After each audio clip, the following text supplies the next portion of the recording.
Welcome to the Fandom Portals podcast, the podcast that explores how fandoms can help us learn and grow. Today I'm here with Mr. Brash Rackham. How are you going today, Brash? I am Groot. That was awesome. Which is Groot for doing pretty well yourself. Yeah, not too bad. That's Grooties. The reason we're talking like this, everybody, is because we are doing the Guardians of the Galaxy Volume 3 today on the Fandom Portals podcast. If you've been keeping up with our social media, this would be no surprise to you because I've been posting lots of things about that trilogy. Now, this is a trilogy that is about some characters that are still reeling from the loss of Gamora. Peter Quill rallies his team to defend the universe and save his best friend Rocket, a mission that could end the Guardians if they're not successful. Now, this is a very awesome movie, and we're going to get into it and tell you everything that's going to happen in this episode. But before we do that, we are going to jump into our gratitudes. Brash, what's your gratitude for the week? My gratitude for the week is actually you. Oh, I'm grateful for you, especially on your birthday. Happy birthday for those. Thanks, man. Recording date on my birthday. What better way to spend my birthday than with a good mate talking about a great movie? Oh, man. Yes, I'm grateful for you. And it's also for a selfish reason, though. But I'm grateful for you. I'm grateful for you allowing me to join you on the podcast. It's been absolutely amazing. But I'm also grateful for you because, in a way, you make me better. So when I had my housemate here, I sort of, like, having people around me more constantly just makes me better and less closed in and shut in. So, like, if I'm alone by myself for a long period of time, I'll sort of fall into this sort of like a pit where I just don't have the energy or just can't bother doing things. Like, cleaning the house becomes like I gotta do that. I'll do it tomorrow. I'm like, that's not too bad. I'll do it tomorrow. And then it ends up being out of control. But with, like you, when we come around to the podcast, like, it gets me excited and I get amped up and I'm more energized and, like, I'll zip around and, like, it takes me like an hour, half an hour to vacuum the floors. But with it's just being by myself, I'm like, I can't even bother doing that.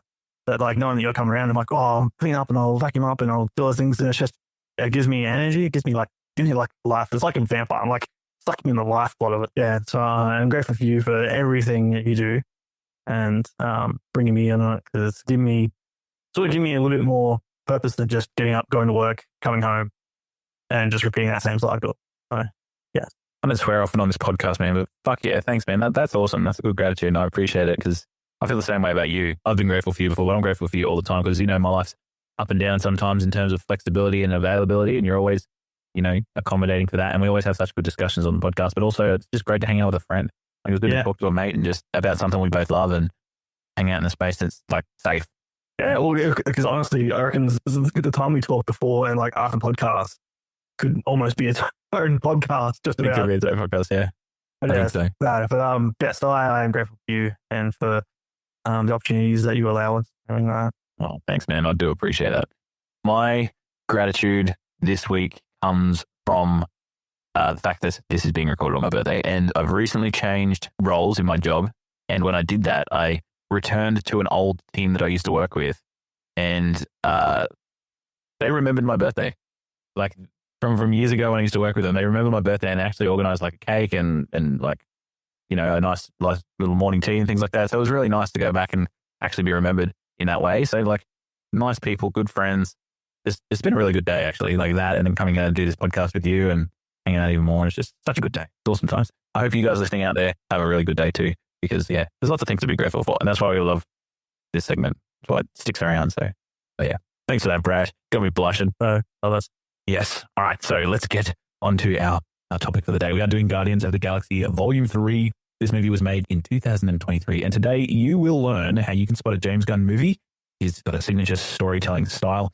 And it's mainly how he focuses on character arcs and how he makes this trilogy especially so emotionally powerful. We can look at how music in Volume 3 helps you to connect more deeply with the characters. And we're also going to look at the impact of grief, trauma, and emotional loops on those characters and what that says about their healing. And lastly, we're going to look at empathy and how it's not just a theme in this movie. It's something that you can see driving every major moment in the Guardians of the Galaxy all the way up to Volume 3. So lots of good things to touch on in this episode. Let's get to our call sheet facts, Brash. Who directed this movie? James Gunn? Yeah. Absolutely. James Gunn directed this movie. Oh, is this going to be a trick question? No, it is not a trick question. This is not one of your fandom fact face-off questions. James Gunn directed this movie. He wrote this movie as well with the help of Jim Starlin and obviously Stan Lee being the creator of Marvel. It is starring Chris Pratt Bradley Cooper as the famous voice of Rocket Raccoon, and it has Chukwudi Iwuji as the High Evolutionary. Do you know what the budget was, Brash? I'm always wrong with these guys. You're way too low. Oh, you do actually, yeah. I always go too low. So I'm going to say, probably be so wrong as well. Like 300 million? 260 million? 250 million? 250 million is correct. We'll take your third answer. 250 million is absolutely correct. That was the play. Yeah, no, that's not too high. 250 was pretty much what they gave James Gunn. They kind of gave him a blank check on this one, is what I read. Whatever he wanted to spend on this one within reason, they would let him, obviously, because this was the closing arc for the characters. And they didn't really need to write any of these characters into any future movies like the Avengers movies that they had to consider when they were doing Guardians of the Galaxy 2. So James Gunn was free to finish this story off how he wanted, and he did it to the sound of $250 million, earning $846 million in opening weekend. Oh, yeah. They got $118 million. Now, that kind of says a little bit, and, everybody looks at box office and they kind of think, it doesn't really suggest how good or bad a movie is. And that's very true, because especially for a Marvel movie, because initially the hype around Marvel, the opening weekend is always high. And to compare it to something, for example, this earned $118 million in its opening weekend, and Ant-Man and the Wasp: Quantumania got $106 million in its opening weekend. Now, looking at those two, they're not too far apart. However, if word of mouth occurs and people start talking about the movie and how good it is, their box office numbers inflate because lots of people keep coming to the movies. Now, this one, Guardians of the Galaxy 3, ended up earning $846 million, whereas Ant-Man and the Wasp: Quantumania basically bottomed out with only $406 million, which is half of what Guardians earned with the same weekend amount. So obviously it is a well-liked movie, had a lot of good word of mouth, and it is also pretty highly rated on Letterboxd, which we're on Letterboxd too if you want to come and follow us. It is the second highest rated Marvel movie on Letterboxd after Infinity War. But then again, I like pretty much all the Marvel movies, because I don't go into the Marvel movies going, all right, this better be exactly how it is in comics, because you're never going to get that, and it's its own universe, it's its own thing. So you just have to sort of take the changes. That's like our the new Fantastic Four movie with everyone harping on about Silver Surfer being the female iteration of Silver Surfer, which there is. There's many iterations of Silver Surfer. So yeah, I think that's really valid. And I also think that James Gunn does that with his characters too, where he will see them in the comic books and he will use some of them. He uses in name and appearance and abilities only, and everything else surrounding how they are as a character or the arc that they go on, he uses that to fit into the story that he wants to tell. Now, some of them are obviously very reminiscent of the comic books, but I feel like James Gunn had a very unique and planned vision across his trilogy of Guardians of the Galaxy movies, because in this movie, Guardians Volume 3, we learn that this story was rockets all along. And going back and looking and watching Guardians 1 and 2, and we'll touch on this as we talk in the podcast today, you can actually see like little snippets from those characters where a rewatch really reveals so much more about what that character is saying early on in the film. And it's a really unique and fun way to make a movie, because usually the usual way to make a narrative story is you give all the backstory first in the orientation, you move to the complication, and it ends up challenging what that character thought they were, and then they change on the end of it. However, in a lot of this movie, we see a lot about Guardians in a already fractured state. And I don't mean fractured as in they're broken physically, or some are in the form of Nebula, but a lot of them are fractured emotionally, like trauma-wise. Yes, and all different kinds of traumas. Yeah. And we'll look at that a little bit later on in the pod as well. But right now we're going to get into our hot first takes. All right, this is the segment where we discuss our first thoughts on the media and unpack the boldest opinions, from what surprised us to what split the room. We'll also highlight your hot takes from Threads, Instagram, and Reddit. If you want to get involved in that, go and check out our show notes. Our social medias will be down there. You can also find us anywhere at Fandom Portals. So I might go first, Brash. I don't give 5 stars lightly on Letterboxd, but I gave all 3 of these Guardians movies 5 stars. Favorite Guardians movie, we had a poll on our Threads. What do you think the favorite movie from our community was in terms of Guardians 1, 2, and 3? I want to say 1. It is absolutely 1 with 49% of the vote. Second place is 3 with 35%, and then 16% Guardians of the Galaxy 2. My favorite Guardians of the Galaxy movie is Guardians of the Galaxy 2. I know it does suffer a little bit in the writing in terms of them having to pigeonhole characters to fit into the Avengers roster and things like that. But I really just love the themes throughout Guardians 2 in terms of, Guardians has always been stories about really bad dads. If you look at Guardians 1, there's obviously Yondu, who is an extremely, abrasive dad, although he does have good intentions and fix it in number 2. And then you've got Ego, who is just the narcissistic, egocentric dad. And then Thanos throughout as well, obviously being the dad of Nebula and Gamora. And then in this one, we've got the High Evolutionary, who is a creator / father figure of Rocket, who is also extremely toxic. But in number 2, I just feel like one of those bad dads gets a good closing arc in the form of Yondu, where he tried to do his best a lot of the time. And he says it in that line that he says, he may have been your father, but he wasn't your daddy. And then after that, he says, I'm sorry I didn't do a lot of it right. And I cry every time I watch that, every single time. I've probably watched it 5 times, and I've watched and cried 5 times because that's such a relatable feeling. And that's why number 2 is my favorite. What's your favorite, Brash? My favorite, it's hard to beat 1 because 1's where they all get together. But I have to say it is 1, 3. When I watched 3, 3 became my favorite. In 1, like it introduced you to, you had the Kree. It introduced you to sort of like the Kree with Ronan the Accuser. And the Nova Corps as well. We saw a lot of the Nova Corps. And the Nova Corps, which I was actually hoping we might actually get a glimpse of Nova, but no. no sneaky mentions of Richard Rider. Yeah, so I love 1. I really like 2, but for me it was a bit, I just couldn't, as much as like how I said before, like I try and take anything from the comics out of it when I watch them, it's all different. I just couldn't get past Ego being Bill's dad.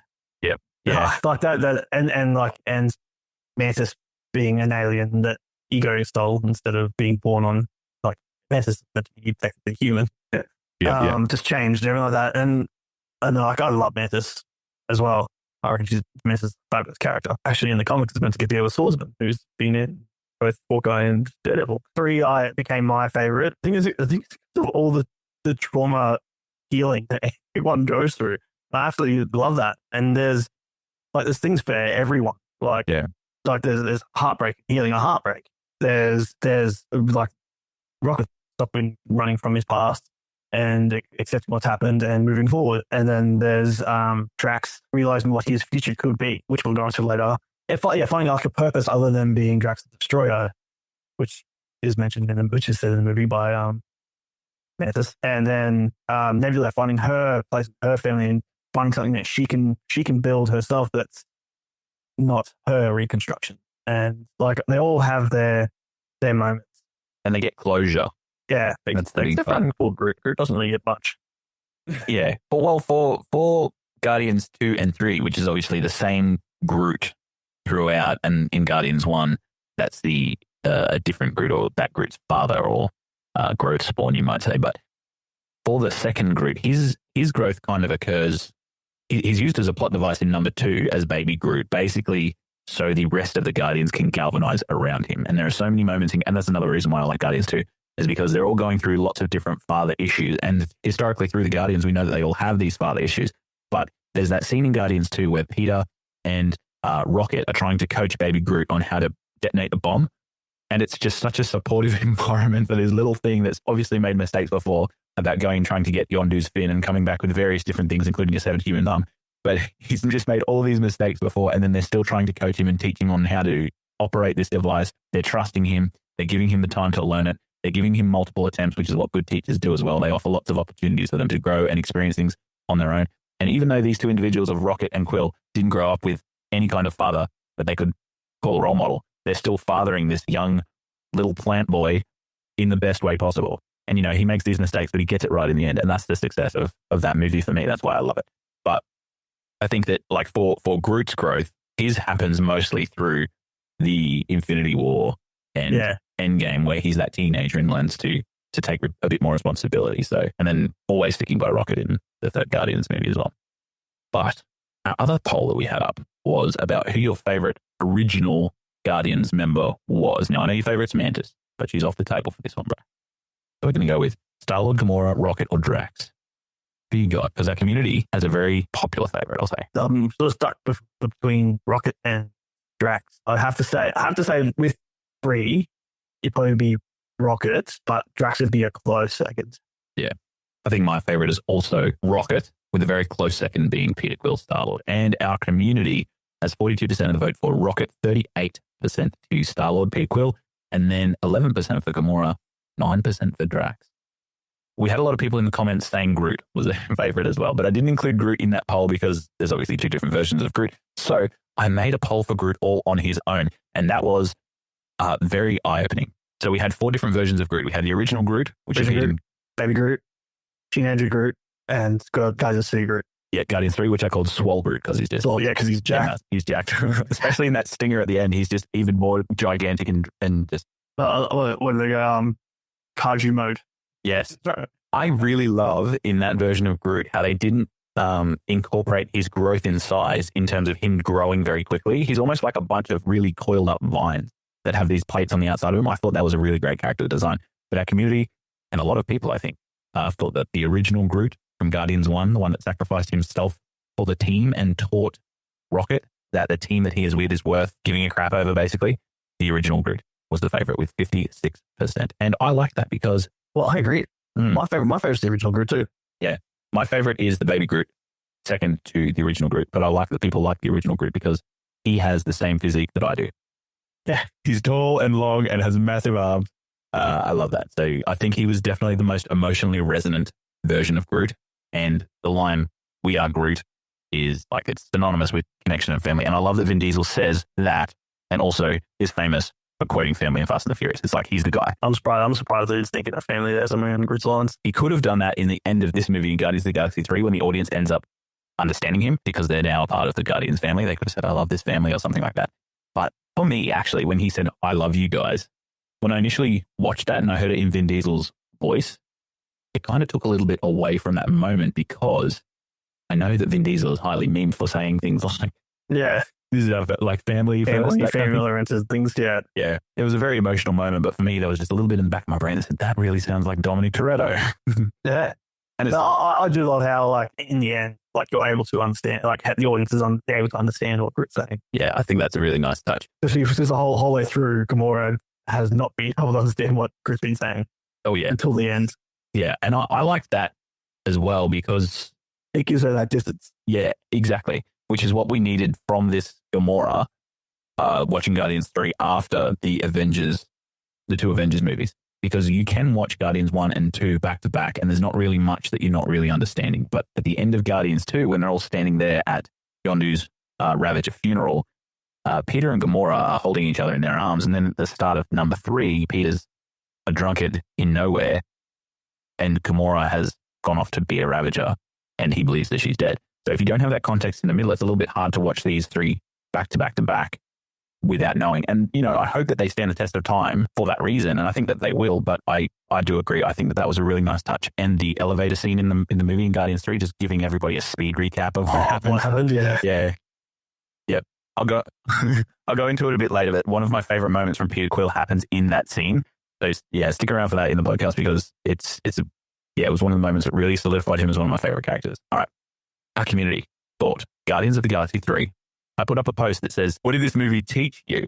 And the Infinity Bros, Isaac from the Infinity Bros, said that family comes in all shapes and sizes and attitudes as well.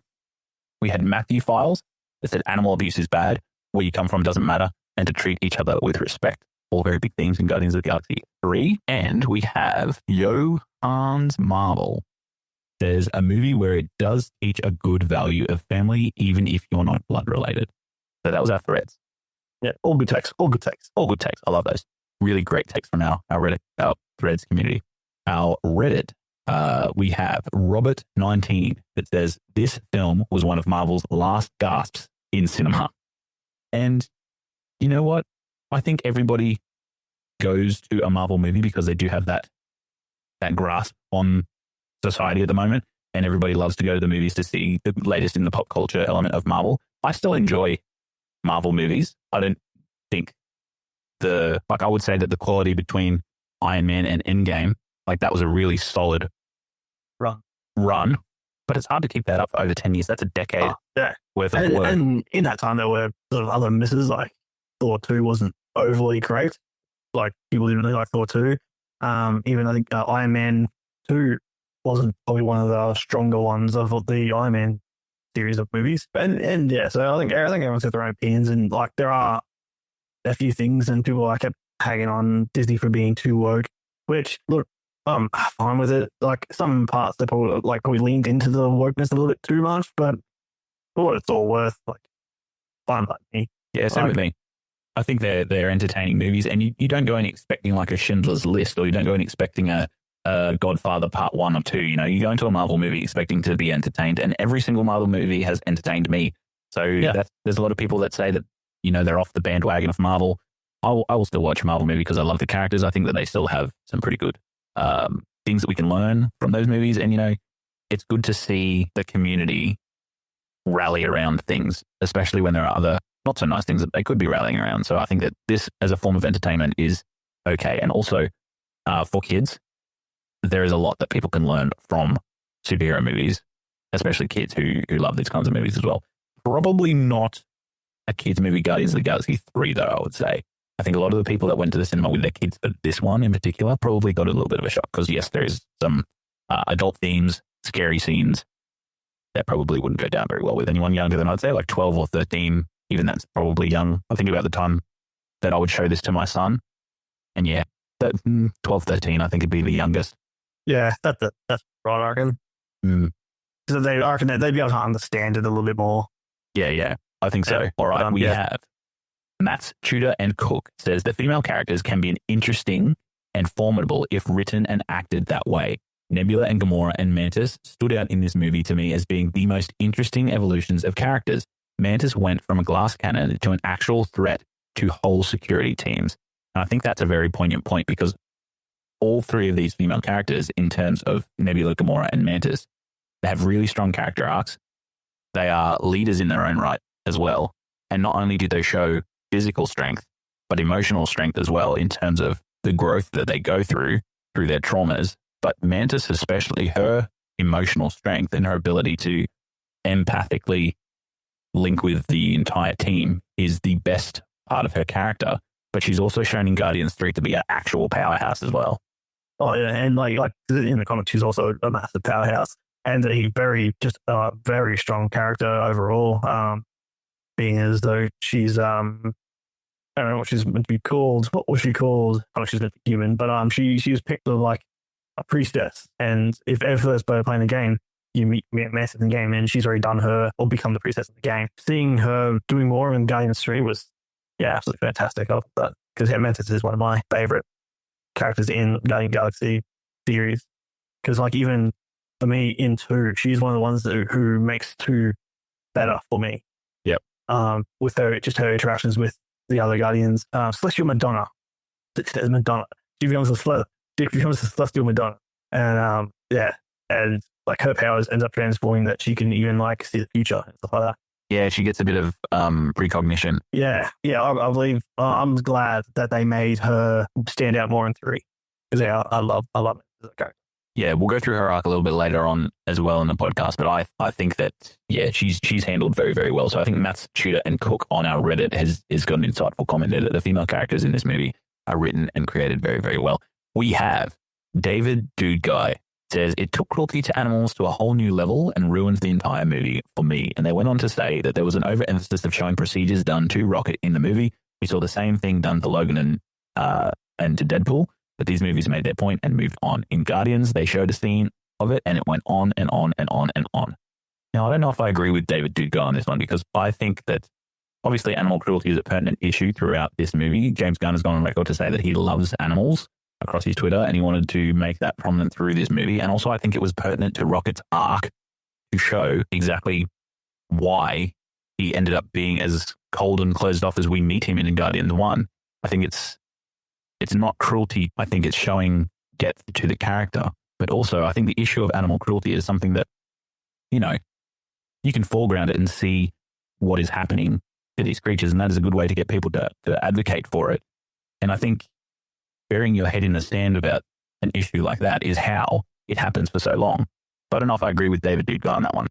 Yeah, and the cruelty that Rocket goes through is, I believe, necessary to both the Guardians themselves, especially when later on when they actually are able to get past it or when they're able to look in to Rocket and see what he's been through.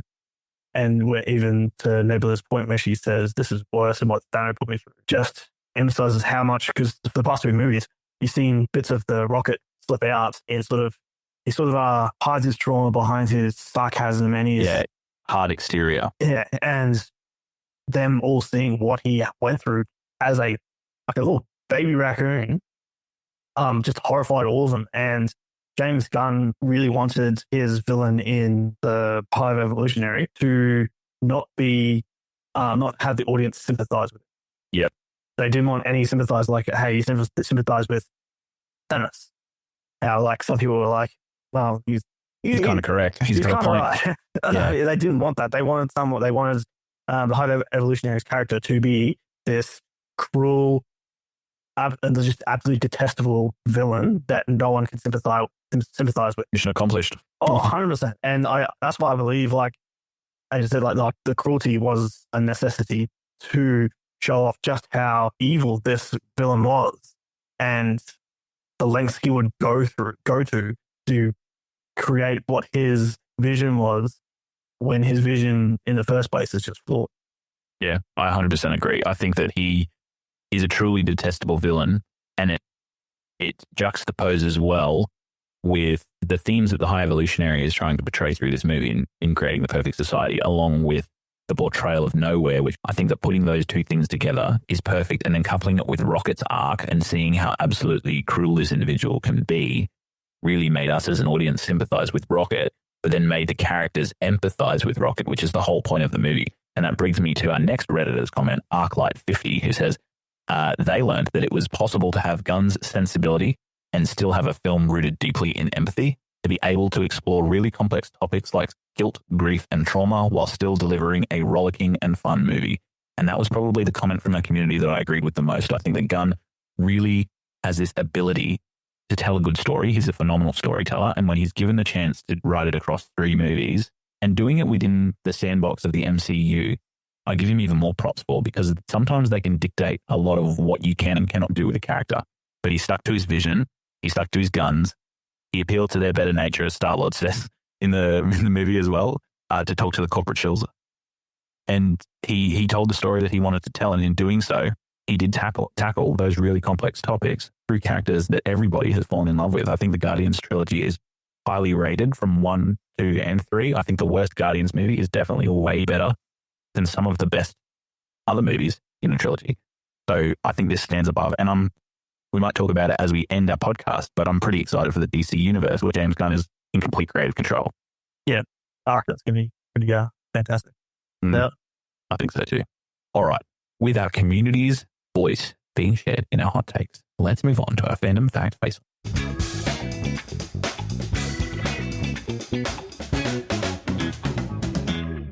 All right, this is our fandom fact face-off, where hosts go head-to-head with trivia about the focus media. We learn new facts along the way.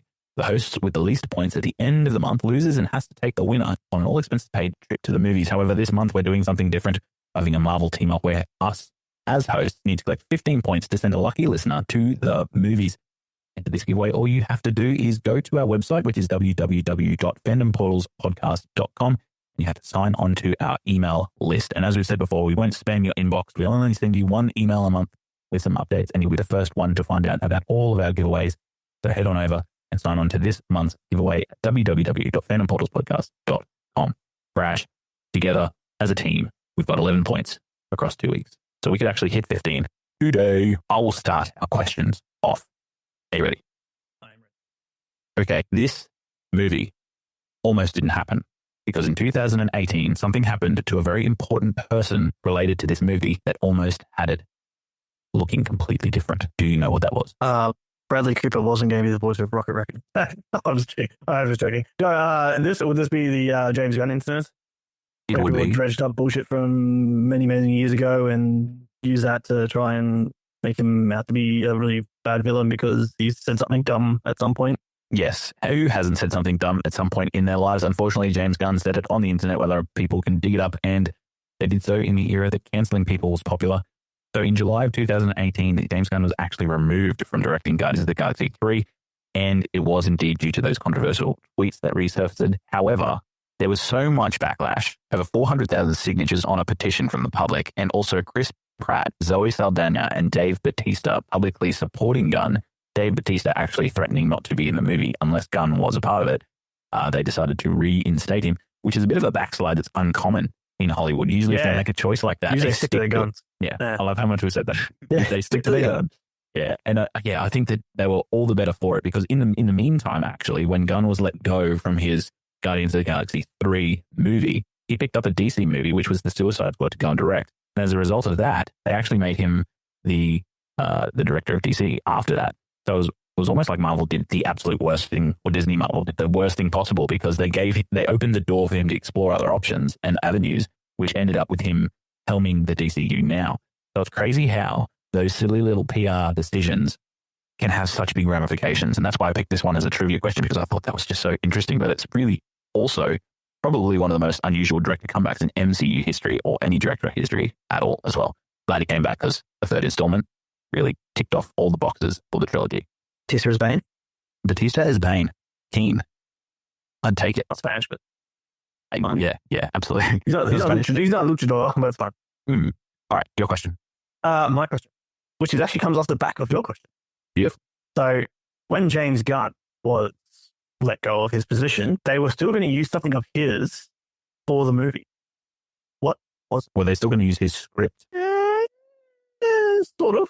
I would like my clue. It's something before the script. His screen test. His screen. His computer-generated effects. His screen... Play. His screenplay. So the little drawings that they do up to try and test out how, like, to make the sort of like it's the blueprint of how the movie is going to shape. They were going to use that still as the basis of the movie. Really, they were going to take his idea, just run with it, and just write their own script and back it. Yeah, you know what, though? I don't think it would have landed, because it's almost like following a famous chef's recipe. You can have the instructions written down for you, follow them perfectly. But the thing that makes the best souffle is love when cooking that souffle. And I think James Gunn handles these characters with so much love and compassion because they're so personal to him. I think he's poured a lot of his own griefs and traumas into little bits of these characters. And because they're little bits of him, he cares so much, but he also can fully retell them and fully create them in the most visceral way possible. So I don't think even with the same screenplay, it would have ended up as being successful as it was. No, because they had to write the script out. So everything that was written probably would have been different. So interactions between characters probably would have been different. Things that they were saying and did would have been different. How they acted probably would have been different. Yeah, I think he has such a really good way of writing dialogue as well, because not only were a lot of the scenes in the Guardians of the Galaxy both either really funny, like they make after years of not watching Guardians 1 and going back and watching, I actually laughed again at a movie I'd seen many, many times. So the dialogue is actually funny, and not once did I cringe at it and say that's such a comic book or campy thing to say. I think it's really grounded dialogue for the space opera setting that it's in, and that is a really hard thing to do. A lot of screenwriters and scriptwriters say that it is so hard to write authentic dialogue, and James Gunn is able to do that as well. So I think that also comes back to knowing characters so well. All right, so I don't know if I get that because I had so many guesses. I mean, look, you basically you got it, but you just needed some help. You didn't get to the right. You knew what I meant. Yes. All right. So we have 13 points, which means we need 2 more before our audience member gets a family pass to the movies. Okay. I am going to talk this time about. So for this question, James Gunn used a technique in cinema which is called diegetic something. And basically what it means is that a technique that is usually used for only the audience in a diegetic film, it is used for the characters in the movie to experience as well as the audience to experience. Do you know what James Gunn did with this diegetic blank? Yeah. Probably should have paid more attention when I did. Well, when I went to film school. Do you want a clue? Yes, please. Okay. So this element of James Gunn's movies is prominent through Guardians 1, 2, and 3. It is a very famous element of the Guardians of the Galaxy trilogy. And I think that not only did a lot of people buy the movie or the DVD or the Blu-ray or go to the movies to see it, but they also bought this other item, which is part of the diegetic element that I'm talking about. Soundtrack. It is the soundtrack, yes.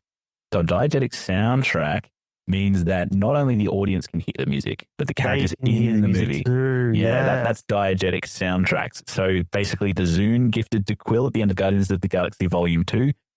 James Gunn personally selected those tracks spanning multiple decades that the audience could hear, but the characters could also hear as well. And the best part about it in Guardians of the Galaxy Volume 3 I mean, the Awesome Mix Volume 1 is probably the most popular Awesome Mix, but to me, I think the Awesome Mix Volume 3 is the best in terms of the way that it functions as a storytelling device. Because in the first instance of this movie, you hear that song Creep by Radiohead. Yeah. And that just purely sets the scene for Rocket Raccoon. So when we're talking about Creep, you know, there are a couple of lines that I've picked out here that I want to tell you about. So the first lines in that song Creep is, when you were here before, couldn't look you in the eye. And immediately we're given a shot of Rocket Raccoon's eyes, but also we get that sense of his unworthiness, his struggles with vulnerability, and that fact that he really resists connection because he doesn't want to feel close to anybody in the instance that they might be taken away. So he feels out of place, even amongst lots of people on Nowhere. You see him walking alone, and then you see him casually singing some of the lines, you know, I'm a creep, I'm a weirdo, what the hell am I doing here? I don't belong here. These are all lines of Rocket's internal monologue, and it's put to the forefront for us to see and also hear. James Gunn is basically telling us this is going to be the story of Rocket, and this is the tale that is being told. And to be able to perfectly pick a song to relate to a character and put it into a movie is just talent. I love that. And then later on in the movie, at the very end of Rocket's arc, when he goes through all his trauma and he feels better, he plays The Dog Days Are Over by Florence and the Machine. And that is a song that is about a person who goes through a lot of bad things and is faced with unfathomable happiness and then can't help but be happy because of it. So there's lines in it like, the dog days are over, the dog days are done. So the suffering and the sorrow is over. And in that incident, you see Rocket and Groot dancing with one another because they just can't help to be happy. They're around everybody. They're around everybody that they love. They've gone through various different traumas and they've healed from them, or they've moved forward together. And just that way that he layers this soundtrack and the songs that he picks, put into this diegetic soundtrack, is masterful. Always great to hear James Gunn music soundtrack compilation. So that means we've got 14 points, which means one more. I have a question. Guardians of the Galaxy broke a record. What was it? Oh, I need more information. They set a record. Is this in terms of like a movie record, or did it influence people to do something kind of record? No. It was a movie record. Not only one that they like won an award for an award show, but it's like a Guinness World Record. Oh, I do know this one. They had the most uses of prosthetics in any movie whatsoever. Yeah, maybe made too easy. Yes, no, that was it. Yeah, damn, maybe made too easy. No, I just read a lot. That was a good one. It almost slipped my mind too, but yeah, especially those scenes on Counter Earth where you see the people meshed with humans and animals. Yeah, those are all prosthetically made. And you know, looking at them, that's probably, I hate to say it, but it's probably the least strong element of the movie for me, is looking at those prosthetics, because some of them look a little bit janky, but I think it fits because obviously the High Evolutionary is seeking perfection and he hasn't got it yet. Yeah. So he's looking at all these individuals and thinking that they're not quite where he wants them to be. And that's why he rinses and repeats and redoes and incinerates everything as he goes. But yeah, I thought, what a brilliant effort by a production crew to make that many costumes and prosthetics, and a cast of extras as well to undergo that amount of makeup and hair on a daily basis. Yeah, no, that'd be a grueling task to have to sit there and get those kind of prosthetics for you. 100%. All right, so that means our family gets to go to the movies because we've got 15 points, but we're still going to play the end of our fandom fact face-off, even though we've got our prize. So, I really wanted to try and hold that and make it last the next week, but oh well. No, that's all good. I think that's great. It means that people can definitely go on and sign on to the giveaway now. If you go to www.fandompodcast.com, sign on to our emailing list, and it could be yours because we've done our part. You just need to give yours now. All right, last question from me. The marketing for the Guardians of the Galaxy movie, Guardians of the Galaxy 3, really emphasized a particular aspect of this movie. And by that, I mean that all the trailers and the promotional material really emphasized the fact that something was happening, and to the point where even cast members were confirming multiple times through multiple interviews that this would be happening in terms of this Guardians movie in the MCU. Do you know what they emphasized as part of their marketing campaign? That'll be the last one. Yes, I thought that was hard. But yes, exactly. Because that was my, if that wasn't the correct answer, then I would have no idea what it was, because I honestly barely saw any trailers because I was trying not to spoil myself, so I barely watched any of the trailers or anything for it, or the marketing. But I assumed that they're pushing to something. The only thing they can really push would be the fact that it's the last one, even though they said Star-Lord will return. The Guardians won't. Yeah, exactly. Because usually the ones they say the Guardians will return. They do. Like at the end of the second one or the end of the first one, they said that. And then this one, it's just the Star-Lord. So, yeah, the legendary Star-Lord will return. Even to the point where the main movie poster said "once more with feeling." That's like the tagline that they had on it, like "once more with feeling." Throughout all of the press interviews, they had confirmation from James Gunn that he said this would be his last Marvel project. And given what he had to go through to get it done, I don't blame him. Dave Bautista said he wouldn't return for any more future MCU installments, and he wouldn't return as Drax. He says, in quotes, "I'm completely closed to it," unless James Gunn asks him directly. He thinks that Drax's arc has fully closed. Zoe Saldana said that she's also leaving the Marvel franchise and won't be back. And Chris Pratt has also said that he would continue as Star-Lord if Marvel respects Gunn's vision for the character, which is, I hope he's very particular about that. And the thing that I thought was interesting was it said the legendary Star-Lord would return. And this Star-Lord only really referred to himself as Star-Lord, but in the comics, the legendary Star-Lord is actually in reference to some other characters as well. It's the mantle of Star-Lord, in which Kitty Pryde also takes the mantle of Star-Lord for a while. And we know the mutants are coming in the MCU, so perhaps Star-Lord could come to us in a different way. So Star-Lord will return in some manner, whether it's Chris Pratt's Star-Lord, we're not too sure. But I think that if we don't see the Guardians in any form ever again in the MCU, I'll be quite happy, because I think that the arcs are closed in a satisfactory way for me. I think that all the characters, there's none that I'm questioning. Nothing that's really left open for me to think, I want to see more of what's going to happen to that person. But yeah, the final chapter of this version as a team was definitely foregrounded in the marketing. That finality was foregrounded because they emphasized that perhaps there'd be character deaths, in a lot of the trailers. It had Rocket Raccoon saying his famous line of, "I don't have a big lifespan anyway." And it also, foregrounded those goodbyes and the legacies and all that kind of thing. So I love that because it's like, I don't know, people like die when they're 50. Why would you even be born? Yeah. There's like, you got your dice? Not 50? Yeah. That was just like layer upon layer of personal cuts. But yeah, I think it created that atmosphere of closure, and that resonated with the fans. And as a result of that, they were like, okay, we got to see this through to the end. So they came to the last part. But yeah, we got it. So that is 16 points. We're just going above and beyond here. Your last question, Brash. My last question. Okay. So compared to, say, how Disney did The Mandalorian in its scale, Gunn chose to use a more stagecraft technology. And one of the biggest parts of that was actually built for this movie. Do you know what was actually built for this movie? They were using CGI or the big green screen effects. Was it Nowhere? Like the set of Nowhere was a closed set? Nope. No? This thing was 4 stories high. Was it the High Evolutionary ship? No. Close though. Was it the Bowie? It was the Bowie. Bro. The Bowie was, they built the Bowie and it was a 4-story physical set. I think if we're ranking the Guardians ships, I think the Bowie is definitely my favorite. And then the OG Milano. Yeah. OG Milano. I love it. Yeah. The Benatar in the Avengers movies, that was okay, but I just don't think it pales in comparison to those two. But I love the way that it spun and the way that it dislodged the 3 different compartments too. Yeah, absolutely. What a ship. What a banger, man. That's such a good ship. But I also know that the set of Nowhere was built as a closed set, because in the first movie, if you see Guardians 1, it seemed really expansive. There were lots of like mining carts coming through, bats of spinal fluid everywhere. Nowhere was a built stage in set, but yes, it wasn't quite the big 4-story set that their ship was. But, yeah. I kind of like that they narrowed it down to just the few city streets of Nowhere, because it felt kind of cozy. Which is what you wanted for the Guardians home base. You wanted to feel kind of cozy. All right, let's get to our MVT. Our most valuable takeaway is the heart and soul of this podcast, where we break down the one thing that hit the hardest, stuck the longest, or taught us something new from what we just watched. It is our moment to spotlight the takeaway that made us think, feel, or see things differently. This is what we learned from Guardians of the Galaxy Volume 3.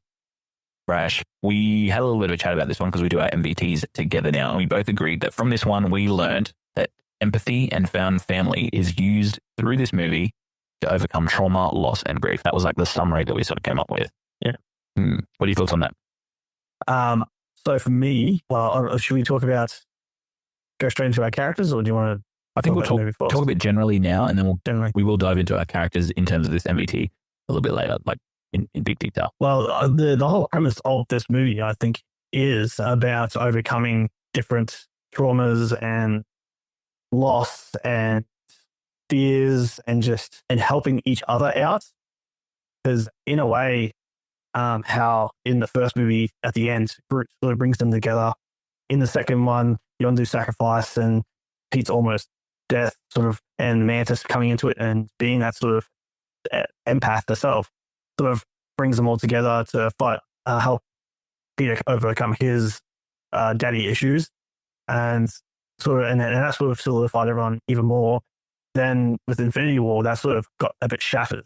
Oh yeah, with people disappearing because of the snap, and then with Gamora's death with Peter, it sort of took everything that they'd built and just shattered it.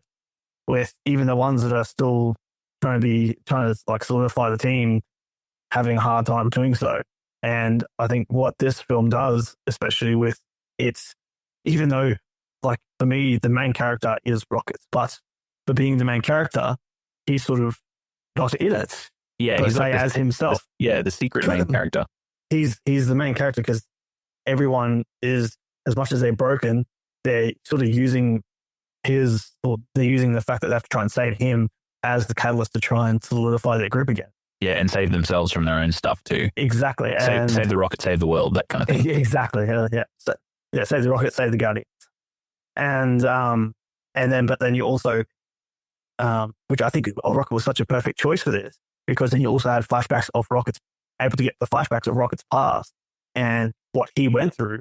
But in a way, you're getting the teams to try and work together, because Rocket, I believe, out of all of them, was still the most Guardian. I reckon he was the most stuck. Yeah. In his loop, in his trauma loop. Because he was still, he didn't get snapped away. He was there through that whole time. And so everyone, and then when they got everyone back, like, that realistically for him would have like been a good thing. That's why I think him and Nebula sort of were the sort of ones trying to hold everything together on Nowhere at the start. And then, so if, say, Rocket wasn't the one who was injured, I don't think it'd have the same impact, them trying to save someone else. Yes, especially for Nebula's arc, which we will go into a little bit later. But I think that the empathy side of it as well is rife throughout the whole trilogy. But in this movie especially, empathy serves as the main difference between the Guardians and the High Evolutionary. They're all, like, the Guardians are all trying to be better people. They're all trying to perfect themselves, so to speak, in the best manner that they can see them doing that. And so is the High Evolutionary. He is also trying to perfect humanity. However, the missing ingredient is the fact that the Guardians are doing it through empathy and understanding of one another's strengths and weaknesses, whereas the High Evolutionary is void of empathy completely. He doesn't care if his subjects live or die. He's happy to incinerate them at a glance. He will move from one planet to the other and leave his creations to dust. He has no care whatsoever about the feelings of anybody, to the point where we see him emotionally manipulating Rocket, really, because he has these moments of tenderness, you might say, where they're conversing about music or science or reaching for the stars and having that really sort of close talk. But the High Evolutionary is doing it to achieve a goal or a purpose from Rocket. It's more like a test. Yeah, and Rocket's looking at that and seeing it as an empathetic connection, because he's such a kind and caring and open being at that point. And I think that value of empathy and the found family within the Guardians is absolutely central to them overcoming trauma that they came with, because they're all broken when they arrived at the Guardians, loss when they are within the Guardians because they lose members as well, Gamora, Yondu, original Groot as well, and then the grief of going through that as well. So I think with that MVT, did you have anything more to add, or did you want to go into characters now? Just on the part of Rockets being manipulated, I did like how, I don't know if you noticed, but throughout the movie, when you keep going back to the flashbacks, like the first sort of thing you see the High Evolutionary grab out Rocket, but you don't actually see the actual base of him. Yeah, well, you don't see the painful procedure at first, and then you see him afterwards. It does look a bit messed up because it's so dark. It's hard to really show. It doesn't really show like just how extensive his implants and that were. And then the next thing you have is that nice one where him and High Evolutionary's got him on his lap. Rocket's doing the mathematics puzzles, talking about how blue the sky is, and it seems like a really happy moment. But then as you go along, and every time you go back to a flashback, you can actually see it break down, like the illusionary wall of this being like a great place. So when they go in and Rocket tells them about the subject and what went wrong, why it's so angry, you see him use not proper pronunciation and grammar. And the High Evolutionary snaps at him and corrects him. Yep. And so that's your sort of first glimpse of him being a perfectionist. And then the second time you see him being aggressive when he tries to discern how Rocket knew what was going on, like what the problem was of aggression. And every time you see him getting taken back to his cage with the others, you see that one when they're playing tag, which I feel bad for Teefs because realistically, he can't even flip through those bars to touch anyone else. Slowly, the cage actually slowly expanded. And you actually start to see where it was more sort of dark on the outside and you couldn't see anything. You start actually seeing other cages in the background and you start to realize that they're just these test subjects stuck in these dreary cages and there's more like animals, other test subjects around them. And as it progresses along, it's sort of like the fog of war.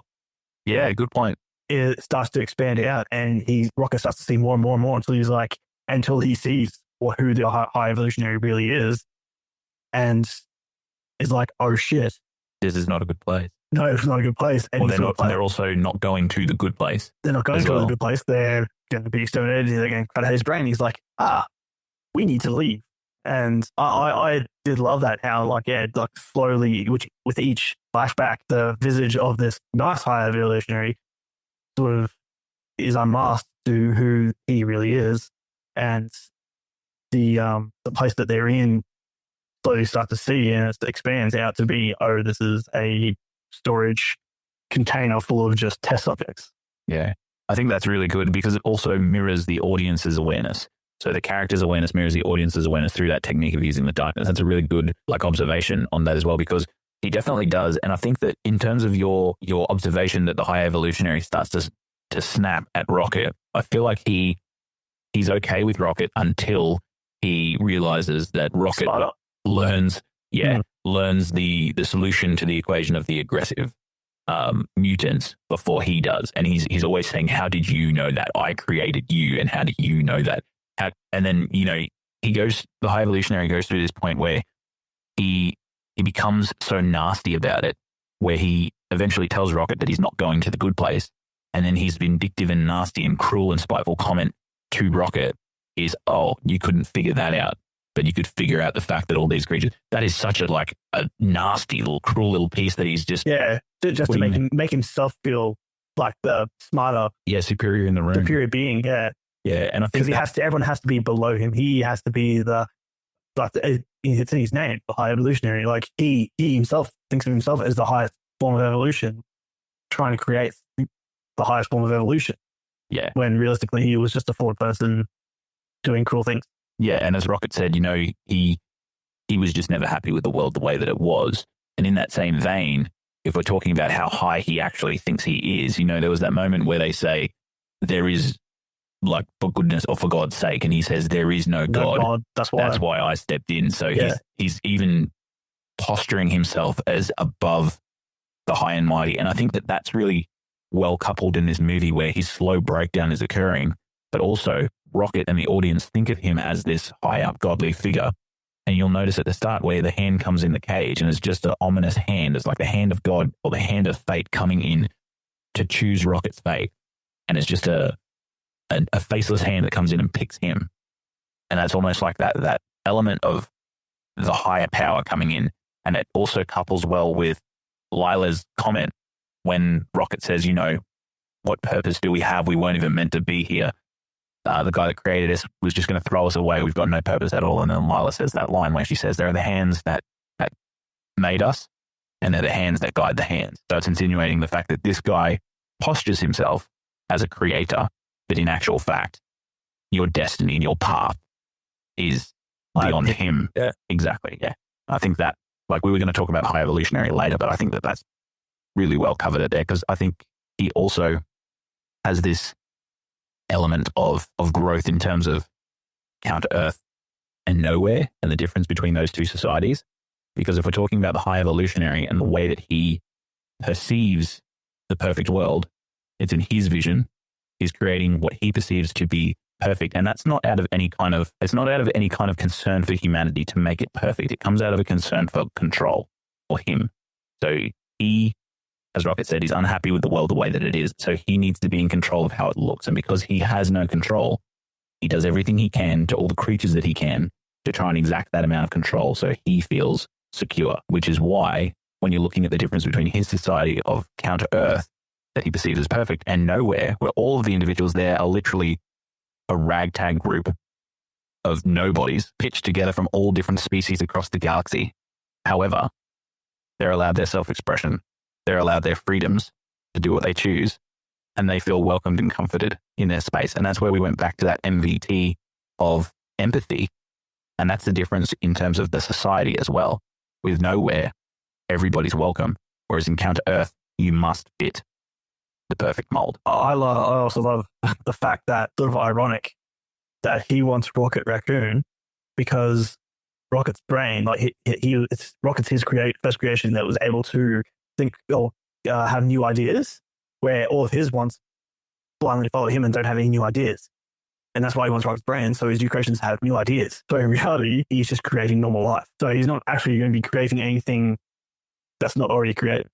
Or nothing that will sustain beyond himself. It'll only be as intelligent as he is. It will only be as emotionally capable as he is. That's what he has created. And he wants Rocket so they can create, because see, Rocket was one who was able to solve that problem. So he wants to create life that will think of new ideas and learn new things and do new things. But that's what sort of people already do.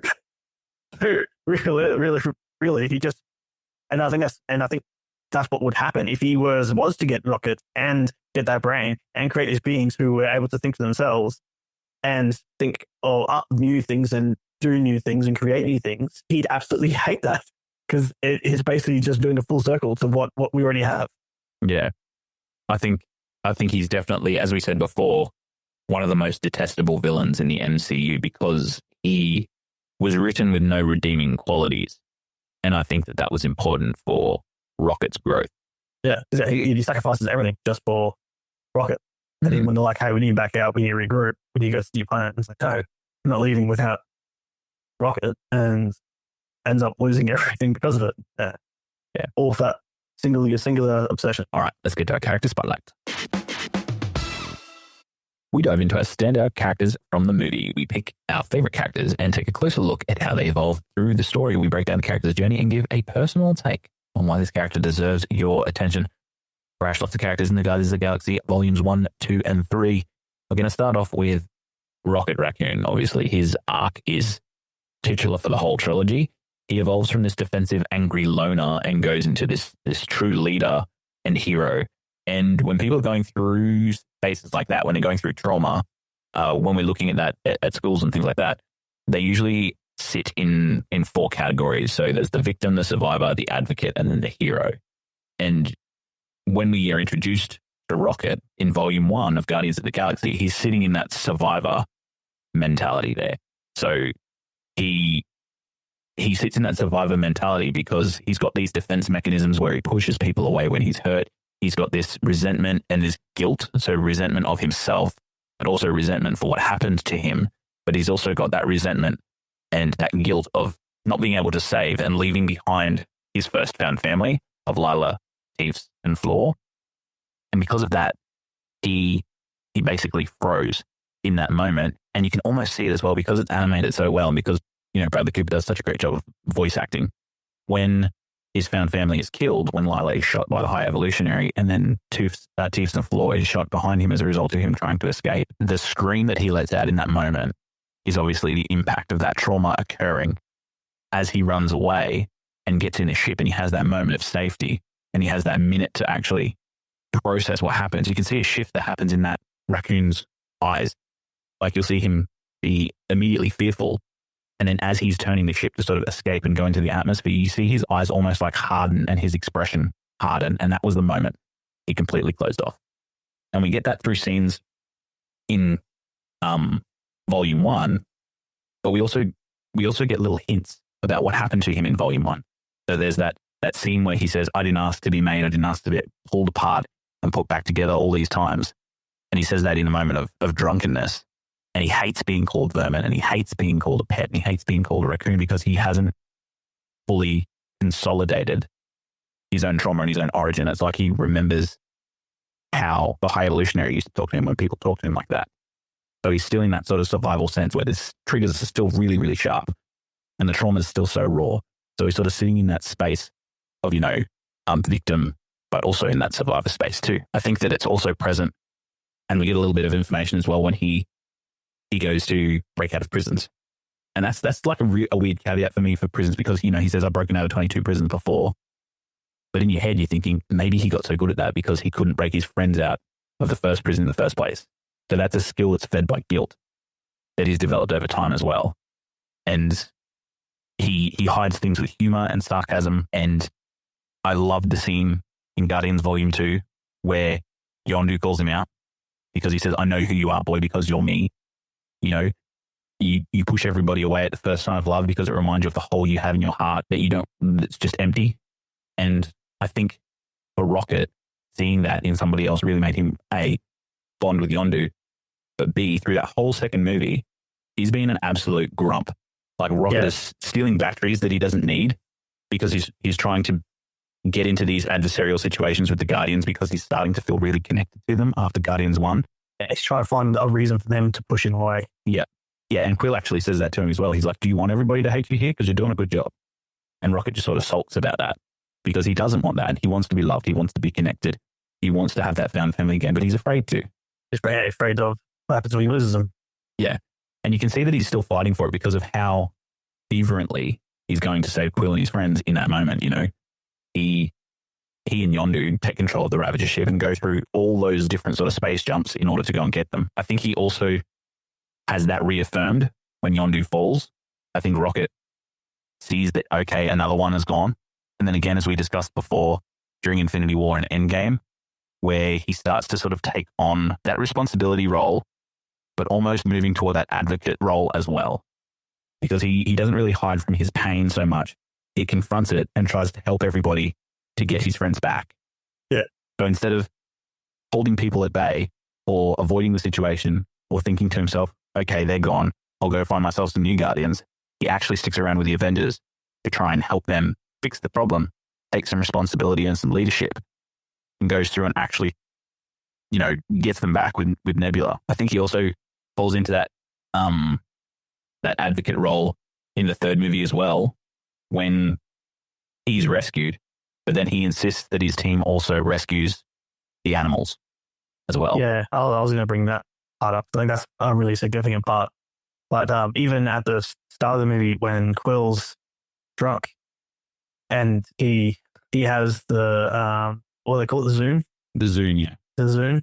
And he's playing music, he's playing Creep, and he walks into the bar, Quill also wakes up, sees him with it, and drunkenly comes up and is like, what do you do with that? I told you not to touch that. Because Rocket, and I think this is how Rocket and Quill really bonded in the first place, was with you through music. I love that too, yeah.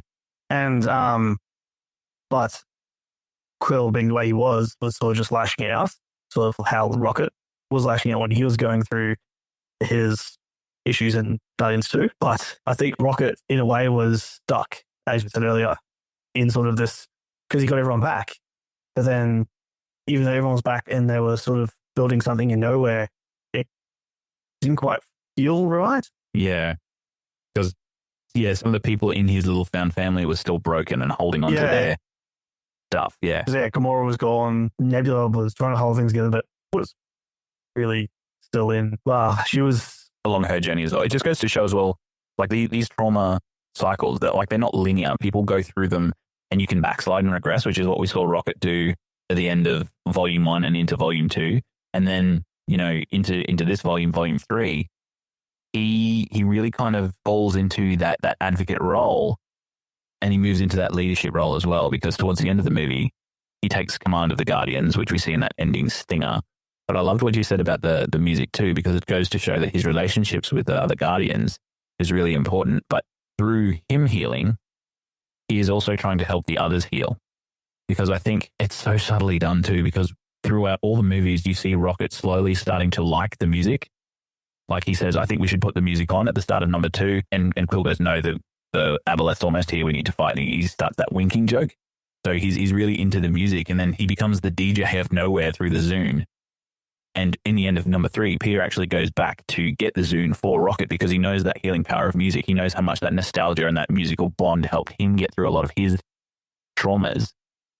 And I think that that is the crux of their relationship. I think that, you know, him facing the High Evolutionary in this is the ultimate form of him confronting his initial traumas, because he says, you know, I'm done running. And the poignant moment about it is when he's actually fighting the High Evolutionary, who's taken down quite quickly, but he does it with his team. Everybody gets a hit in on that High Evolutionary. And in the end of it, or at the start of it, he says his name for the first time. He calls himself Rocket all the time. It's the power of names. He initially names himself, and that's the first time they all start to rebel, you know, when they all start to get their name of Rocket, Blore, and Lara. They get their names and they start to actually form a unit and bond. And then in this moment, after he's faced his trauma and he actually finds who he is, I'm Rocket Raccoon, bang, and then he shoots the High Evolutionary. That's that moment of acceptance for him. And I think that that is where he really owns his own identity, and he's able to move through and face what the High Evolutionary did. And the thing that I'm up in the air about it and I'm questioning about it is, you know, through this whole big hack and slash movie of Guardians of the Galaxy, where they just literally killed 30 people to get to the High Evolutionary, Rocket makes the choice not to end this man's life. And I'm on 2 ways of thinking about that. Well, what are your thoughts on that? My thoughts are, because if he was just to kill the High Evolutionary, then it wouldn't like make him like the High Evolutionary or anything like that. But it would him sort of not so much forgiving him, but saying, you're a terrible person. You really shouldn't. You've been beaten by us. You have no power. You are pretty much nothing. Yeah, you have to live with that.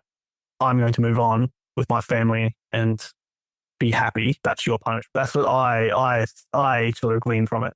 So he's sort of punishing the High Evolutionary because for the High Evolutionary, Rocket was just a stepping stone, just another test subject, worthless trash that could just easily be thrown away. And he's showing him, hey, look how important I am now, and look how important my life is to me now. Yeah, that I've done without you. Yeah, and look at you on the ground with nothing. And that element of empathy and compassion that he's obviously developed apart from the High Evolutionary, because he definitely didn't teach him that in his creationary father figure role. So him saying that I have learnt to value things beyond you is probably the correct reading from that scene.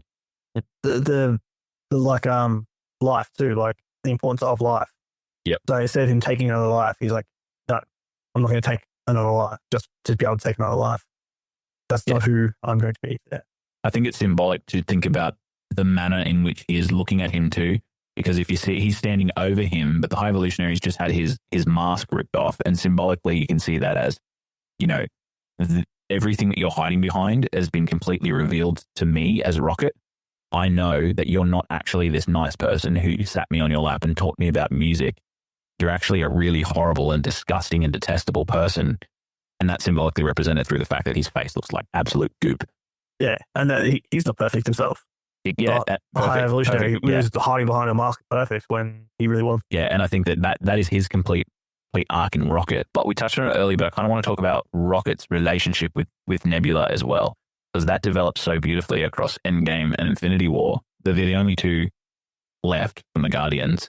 And that's also where Nebula started to change and shift as well. Because initially, she's obviously this hardened, and she's very similar to Rocket. She has an abusive parent. She has Thanos, who basically villainized siblings against each other with Gamora and Nebula, and Nebula always losing. And she says that poignant line in number 2 where she says, I didn't want to win all the time. I just wanted a sister. And that was so heavy and so powerful, and Karen Gillan executes it so well.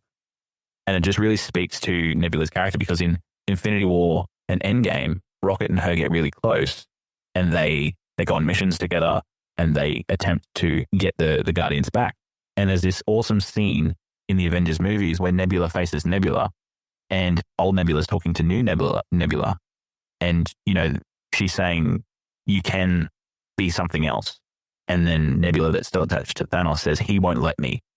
And that was really powerful, because it shows that our Nebula has just gone through so much growth through the connections that she's made through her relationship with Rocket, that she's able to see the fact that the relationship that you're in or that situation you're in with your abusive parent is just not healthy. And I'm going to grow beyond that, which is what she did. She ended up, in the end, creating a society or wanting to create a society for these children so they would grow up with something that she never had. So she's gone from a destroyer of worlds to a creator of worlds. And she's realized the impact of her trauma on herself and wanting that it doesn't impact others through that loss and grief of her own. And I think that was really powerful. And I loved in the movie where it was probably the most emotional time I've seen Nebula, where they're on communications and Nebula's in the High Evolutionary's pyramid. And Quill tells them, you know, we're on the ship, we got out. And then Rocket speaks. And Nebula says, is that you, Rocket? And he says, yeah, I'm okay. And then she's visibly like moved. Yeah. She's so happy. And I think that's just amazing. And my other favorite scene with Nebula is when Peter and Gamora get into an argument because Peter's trying to impress or oppress his feelings upon Gamora. And Gamora says to him, how much of a pathetic person are you that I need to be everything for you? And then she says, I don't want to go and rescue. Gamora says, I don't want to go and rescue this raccoon. To which Nebula says, we're going after him because he's family. And Gamora previously said, you know, we're blood. And Nebula said, yeah, he is too. He's family too. So there's that connection that she's tied to Rocket as a similar being in terms of their journey. But I just love how both of them came out of it together and as leaders in the end too. Yeah. Nebula's probably one of the most. When she first came on board in the Guardians of the Galaxy as the villain trying to hunt them down, and she was like the right-hand man, the assassin for Thanos. I didn't think she'd end up having such an impact in the movies at first. And then as soon as that second movie came out and you see that turn, all that sort of shift that she starts taking. And then in the Avengers and that, when she fully turns, Karen Gillan, I think, like for me, I underestimated her. Me too. A lot. And now going through and seeing the whole combination of Nebula's journey has to be probably one of the most drastic and most impactful changes out of nearly all of them. Yeah, I think so too. I think she fights for vengeance, or she doesn't fight for vengeance anymore. She fights for the people that she loves, fights for the things that are right. And she's kind of, it's almost like she took that time to go and find out what her values were. And that time alone from the Guardians, although it was, you know, as an involuntary separation, she starts to think about what she wants. She spends all that time with Tony Stark in Infinity War and Endgame through the snap, because they're the only two that survive that moment. So she's able to really see how others work in a team environment, and she sees firsthand just the love and connection that other people share. And she wants a part of that too, because she's always yearned for it from her sister, who she never got it from. But I also think that in the end, her relationship with Gamora also develops. So they have that communication where they see each other, where they're grunting to each other. There's the grunt of hello and the grunt of hello back. And that's almost like they understand each other on a non-verbal level, for one, to have that sibling connection. But in the end, there's that respect for one another too, where Gamora goes off with the Ravagers and she stays behind to govern nowhere, where they're still together, but they know that they don't define each other's relationship to each other, if you know what I mean by that. So they don't. Nebula's happiness, for example, isn't reliant on Gamora's approval, and vice versa, because they're happy individuals on their own. And their first grunt is always like, the first grunt is very aggressive, and then their second grunt at the end is very playful. Yeah. And so it shows their shift throughout this movie alone, of them realizing that even though they were also a fan family, and how they grew up was atrocious, but that's something that they share together, and it's something that even though they're going to be separated, they can still call each other sister and have that relationship, even though they are going to be apart. Yeah. I also like how Gamora's death, as sad as it was, also created a bond and a relationship between Peter and Nebula. Because when Peter's drunk on Nowhere at the start of Volume 3, Nebula is the one that goes and picks him up and takes him to his sleeping place and tucks him in, and he says, I love you, Gamora. And there's this look on her face where it's like, I understand because I also love her and she's gone. I'm not sure if I took that as her yearning for that kind of love and connection from Peter, but I took it as her wanting and yearning that love, just full stop. She's somebody who just wants somebody to care for her that much. And there's a little playful moment a little bit later on where the Orgo Corp where Gamora says, that doesn't sound like me. That sounds like her, and points to Nebula. And then they have just a weird moment where Peter says, I've never noticed how black your eyes are. Yeah. I'm just saying, it's a beautiful set. Yeah. I think I really liked how those two connected over that. So she respects how much Peter loves her sister, but also she understands what Peter brings to the Guardians. And that is, if you notice, he's drunk and he's not present at the start of Guardians 3, and they get completely wiped out by Adam Warlock when he comes in. There's no unity, there's no leadership, there's no grounded sort of force to instruct the battle. But she understands that he brings that role, but he's also the one that believes in things when he shouldn't. And that's why I love Peter. We can talk about Peter a little bit later. But if you have anything more on Nebula / Gamora / Rocket. Well, I wanted to touch on this earlier, but you brought it up with Nebula about her carrying him when he was drunk. And that sort of gives you that first look, because if you see that part, all of them come together and start walking. As Nebula carrying a drunk Peter Quill, and all of them, like, I don't know, actually, like, it's in the background, like, they're all shadowed, and it's all dull and shadowed. And then it's not till the end of the movie when you see them all turning, when they're like, oh, it's got ship, and then like, now we have to rescue the kids. And then like, they all just instantly make the decision, yep, we're going to go rescue these kids. Where Gamora's sort of like, why are we doing this? Because she's sort of out of the group because of what happened with the snap and her dying and her being her past self. But yeah, you see them all turn, they all start walking together, and you see them, they're all like heads held high, like they've all sort of, that's the point sort of where they haven't quite, because it's not till the very end when they all sort of go over their grief, but they've all reached that point where they're like, it's like how they were in the first and second movie when they came together. It's like the whole movie, they've sort of been a broken shell of what they used to be. And then when they're like, we have to rescue these kids, and they all make that snap decision, argue about it, they just all say, yep, they're all in agreement, they all turn, they all start walking to go into the ship. I believe that's like a really important part for their growth. And their culmination of the growth throughout the movie in that point right there where they are all on the same wave. Yeah, and I think it like just the direction that they turn, they're all facing opposite direction, but then they all turn together to face whatever's coming ahead of them together. That's important. The fact that they all did a 180, and you can reflect that on the fact that they're looking at their problems individually and their traumas individually, but then they all turn together to face them together, and that's how they healed through it.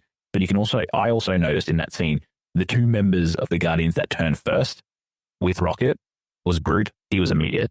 And then Nebula was the second one because of how close they'd gotten and how much she loves that raccoon. And everybody turned shortly after, but it was those two that turned first. So I think their relationship over time had just gotten so strong and so disconnected and amazing. But yeah, let's talk about Peter. This man, a couple of things about Peter. He's one of my favorite characters of the Guardians, for one. Two, he suffers from what we generally see and call somebody who has been arrested, and not in the way that he's going to jail, but he suffered a trauma at a very young age, and his age stopped and maturity development stopped at that point. So he witnessed his mother's death at a very young age, at the age of 8 or 9, and he was unable to face her, which he has lived with forever and ever and ever. He ran away from his grandfather, and then he was shortly then taken by the Ravagers. So he was never, ever, ever able to deal with that grief in any particular way because he went straight into spacefaring. And that can be almost seen as a metaphor for escaping reality, which a lot of people do when they suffer a trauma, escaping reality and adopting the fantasy. And it's really fun. It's done really well because when we do that time skip and we see Peter for the first time looking for the Power Stone, we see this really like ominous spacefaring adventurer that stands tall and looks strong and has all these gadgets and gears. But then he starts dancing like an 8-year-old or a 9-year-old would. And he's got this affinity for nostalgia items, things that remind him of his past, the music, the Walkman, all of those sorts of things tell us that Peter is just sort of trapped where he first suffered that initial trauma. It's basically him trying to hide from his trauma and just hiding his playful, pirating. Yeah, and the persona that he's made up too, because he goes by Star-Lord and he wants everybody to call him Star-Lord. And that's kind of like a nuanced connection to his mum because she called him Star-Lord, but he's turned that into a comforting and cherished childhood nickname. He turned into an outlaw name. So he was almost making a mockery of it to the point where he wanted to be known by it, probably for affectionate means, but also because he has that deep-rooted fear and this cocky sort of flippant attitude that presents through his exterior. But internally, he's just like a gooey mess. And that's presented through his efforts romantically, and also through his one thing about his Arrested Development that I like is the fact that he has this unfathomable belief in the unlikely to occur. And it's his biggest piece of charm. And it's amazing to see that come back in volume 3 when they're in the Orgo Corp. And he's looking at Gamora and saying, I'm so glad you get to see this for the first time again, when he's talking about charming the woman, like he's being quite arrogant there. But then he's also in that moment where he says, I can convince them if I speak from my heart, and just doing the unbelievable thing, like grasping for the Infinity Stone, knowing it's going to kill him. There's always, and he says it as well. He says, I always have an uncanny ability to get myself out of really bad situations. You should know that. But like, that's his superpower, if you will. But I love the fact that Peter's an ordinary guy. He's got no superpowers, and he's sprung into just a situation that is everything he's learned, everything that he is, all of his gadgets are all learned. And he's also one to cling to a found family as well. He's always the one to look for the other Guardians and to connect each other and call themselves the Guardians of the Galaxy. And he wants everybody to be together so much because he's got that clingy sort of mentality of someone who's experienced loss before. And when he meets his father, Ego, he bonds with him quickly because he's susceptible to that conditional emotional manipulation that Ego knows will work on him. But what I do like about that with Peter is he's given all of this power in the world. An 8-year-old comes out of him again because he's like, I'm going to make so much weird shit. Yeah. Like he's not going to take over the world. He doesn't want to occupy all these planets. He doesn't want a million spaceships. He wants to make Pac-Man and Heather Locklear. Pac-Man. All those sorts of things. So, and I think he's very much underestimated by Ego because Ego thought that he had him. Ego thought that he had him in number 2 when he said, the world can be ours. We can shape it how we want. All of these other people are insignificant because you're grander than them. And he basically kind of refuses that. And then when Ego says, I really hated to put that tumor in your mother, he literally just shot him, like snapped completely out of it. And he uses his power to overcome this tyrannical figure, saying one of my favorite lines that Peter ever says, yeah, you shouldn't have killed my mom and squished my Walkman. He activates his power and he uses it for such a good purpose. But in terms of he was so easily manipulated because he's got that connection wound. He leads through this loss as well, with the loss of Gamora through Infinity War. And he does make a silly choice in Infinity War as well, because when they're instigating the plan and, he learns that Gamora is dead, he does punch Thanos mid-plan. But what I love about Peter in Volume 3 is that he takes accountability for that in the elevator scene. He sits there and he says, we used to be in love, but then her father got in her head and, threw her off a magical cliff. And when I learned about her death, I lost my temper and got really angry and almost destroyed half the universe. And that's him taking that accountability, which is so... Yeah, which probably wasn't a good idea. Which probably wasn't a good idea. But yeah, I think that his trauma in response to that was when he backslides again because he has a trauma response where he's trying to force a connection upon her, which isn't fair. And he's not being abusive in that way towards Gamora, but he's being emotionally desperate. And, Gamora calls him out on it. And that's when he realizes that he's chasing a ghost, but she's gone. This isn't the Gamora that he wanted. This isn't the Gamora that he loved, and she never loved him. They're two different people, which kind of begs the question for me. It's interesting to note, like, meeting a significant other at the perfect time, the perfect place in both of your lives. Peter was a different person. Gamora was a different person. And then later on, when new Gamora met Peter, they were both in two different places and they weren't compatible anymore. So it's that realistic storytelling that Gunn uses to present that love. And I love the fact that he didn't bring them back together in the end as a couple. I thought that was really a strong and bold choice because so many audience members would have wanted it. I wanted it when I first watched it. I thought that was what I wanted to see. But I think it was more beautiful to see that in that final scene, Gamora actually, not sympathizes, but entertains the idea for a second, where she says, I bet we would have been fun. So she's helping him on his journey of acceptance, and then he does accept it because he says, you wouldn't believe it. But that's the audience, the moment the audience knows that Peter has come to terms with the fact that she's gone. Yeah, because he says that like you wouldn't believe. Yeah, he says it almost reminiscently, like he's letting go. And the thing that's sort of only just sort of come to me now is the actual moment that Gamora starts having feelings for Pete was when he shared his music with her. When they're at the gambling house and they're on the balcony and he gives her the earbud, and they're both listening to music. And so they have that moment. And the dancing first one? It's been a while. Pulled around and fell in love. I think it's that one. Yeah. Pulled around and fell in love. And then that's sort of when Rocket goes on his tangent drunk, things sort of breaks up that moment. But that's sort of the moment, again, the music is what brought them together. And with this new Gamora, they didn't have that moment. And they haven't, and Quill was never able to recreate that moment with that music, because the time when you start to see Gamora not so much go back to her old self, but sort of She softens up and sees what they're trying to do as a group, is when she's in the ship by herself, because she doesn't want to go and help. She's happy to stay in the ship until Raven friends comes to pick up, accepted. But she starts listening to music, goes through Peter's stuff, starts listening to music. Oh, she does too. And then and she starts listening to music, and she starts knowing the music. And going through his bag too. And going through his bag and like seeing like the keepsakes he has.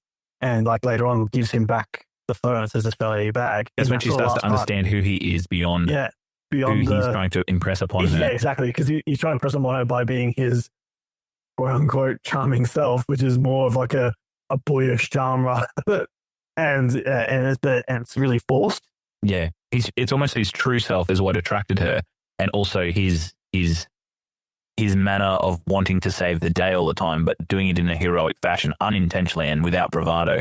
Because there's that scene where they go to crash the ship onto the High Evolutionaries, and he literally, it's such a good scene, like an action sequence where he sets the ship into self-destruct and then tackles Gamora out the window, slides across the deck bay floor, and they have that moment where there's one on top of the other, and the ship goes, and she says, "What did you do?" He says, "I set the self-destruct." It explodes, and there's almost a moment there where you're like, "Oh, will they? Are they back?" And you just don't know. But you can see like a twinkle in her eye that says, "Oh, I can see, how my other self might have come across it." But so far, all he's been doing is been pushing his feelings onto her, and that's really unattractive. Yeah, exactly. And it comes to the point where they're all in their Skittle suits about to go into the Orgo Corp, where he says, "We were in love. We were perfect together. You and I were together." Yeah, we had all these special moments, and she's like, "Dude, I don't know any of this. Like, this is the longest interaction we've had." And she also said, she said it flatly too. It was like, "I don't think so."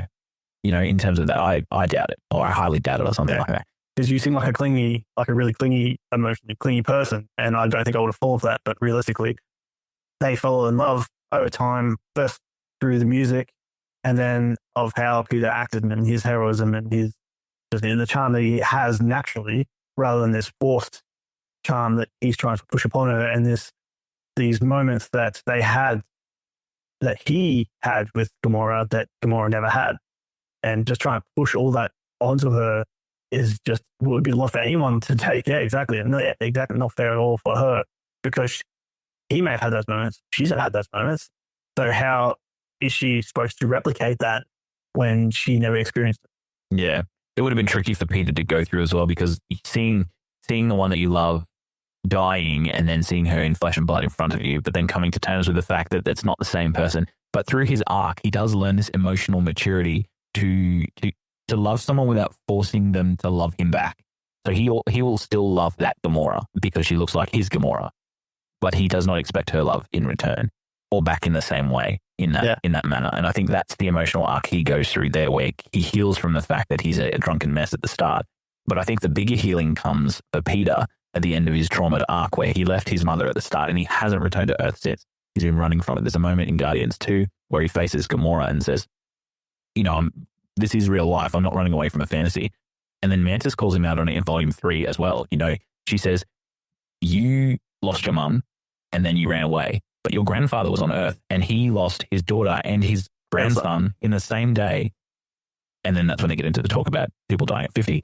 But it comes full circle in the moment where he comes back to the place where his trauma began, Earth, and he meets his family member of his grandfather. And the most beautiful thing is he gets to go back and be an 8/9-year-old. He gets to sit there, talk family with his granddad, eat some cereal, watch him read the newspaper, talk about the fact that the neighbor's mowing the lawn in the wrong manner. Like, that's all things that a kid would do. So Peter actually gets to go back and be that kid that he never got to be because he was arrested at 8 and 9. So he gets through that trauma as well in that manner. And, when they look at the legendary Star-Lord will return, that's a really slippery slope for me, because I'm like, what are you going to do with that character now? You're going to present him as a more mature person who's gone through this healing journey which is what I think Chris Pratt means when he says he wants them to respect Gunn's vision?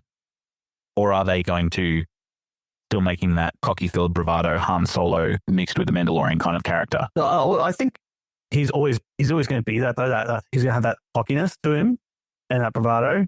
But I think he's just going to be not so much take things seriously, but be a bit more like how he was, like self-aware. Yeah, and how he was when he was chubbing that the alien woman in Orgo Corp, and he's like, "I want to speak from the heart," and that, and then he's like, and he's like, "Not that stupid," and he like sets off all the jets on all the flesh-men. Can I also say, just like finally on that point about Peter saying that he's going to talk to these corporate shills from the heart, I think that was a bit of tongue-in-cheek from James Gunn, because that's literally what he did to Disney Marvel to try and get his job back. You know, he spoke to them saying how much he wanted to complete the story, and they ended up like doing it. So it was funny how he incorporated that into the story as well. Just goes to show how good of a storyteller that James Gunn is. I think he'll be more like that sort of Star-Lord. So he'll still have all that empathy because of all the stuff he's gone through and all the stuff that he's overcome and published. But he'll still have that sort of that boyish charm, that bravado of being Star-Lord. But yeah, instead of him just being Star-Lord, he's now going to be like the sort of combination of everything healed Star-Lord. Yeah, and I think that will be hopefully will be better. Will be like the best outcome. The worst outcome is they completely satirize his character. Yeah. All right. Do you want to talk about Drax and Mantis? Yes. We'll just start on quickly because there's not heaps for Drax and Mantis, but I think they have a really important role, especially in the third movie, and a little bit in the second movie. So with Drax, you learn about Drax's backstory in the first movie, but you don't see anything of it, and you don't really. All you know is that Thanos did what he's done to a lot of planets, wiped it out, killed his family, killed half the population, including what was his daughter, and he becomes Drax the Destroyer to get revenge on Thanos for killing his daughter, and realistically, sort of gets it, but never really gets that revenge. Yeah. He gets it on Ronan, but he does not get it on Thanos, does he? But he's a man that's ready to die. Like he's got really nothing. And in the end of the first movie, he actually does have people. He walks through those hallways and he says, "I've found people to call my friends." And he goes, Peter Quill, you're my friend. Rocket, you're my friend. Walking Tree Man, you're my friend. Green Whore, you are my friend. Yeah, but like to me, I think that's because they all have a sort of a reason to not like Thanos, because Thanos is, after all, because of the Power Stone. Or was it the Power Stone that they had, or was it the Power? Because Thanos is chasing after that, and he sends Ronan after them for it. That sort of brings them all together. And for him, he says they're friends, but it's more of we're a friend in the same fight. Yeah. Not so much, I don't believe for him, because everything for him, he believes everything he says. So literally, they're his friends because they're all fighting for the same cause, which is to stop Thanos. But then when Thanos sort of doesn't become, well, in the second one, when they meet Mantis, and Mantis sort of, Drax is making fun of Mantis, calling her ugly and everything like that, and like, says that she's a hideous being and everything like that. But then he's like, "But you remind me of my daughter," and Mantis is like, "What, ugly?" And he's like, "Oh, innocent. That's right, yeah, innocent." And for me, and for that, in that moment, and then she touches him to feel what he's feeling, because every other time she's touched him, he's been this jovial, happy, like, because all of his emotions are like he always had emotions always surface level. Well, I just think he's able to, because of like how his people are and how they're very like on the nose. Only sort of one emotion can be there at one time, but deep down, I think he always has this deep sadness, and that really comes out when he says, "You remind me of my daughter, for your innocence."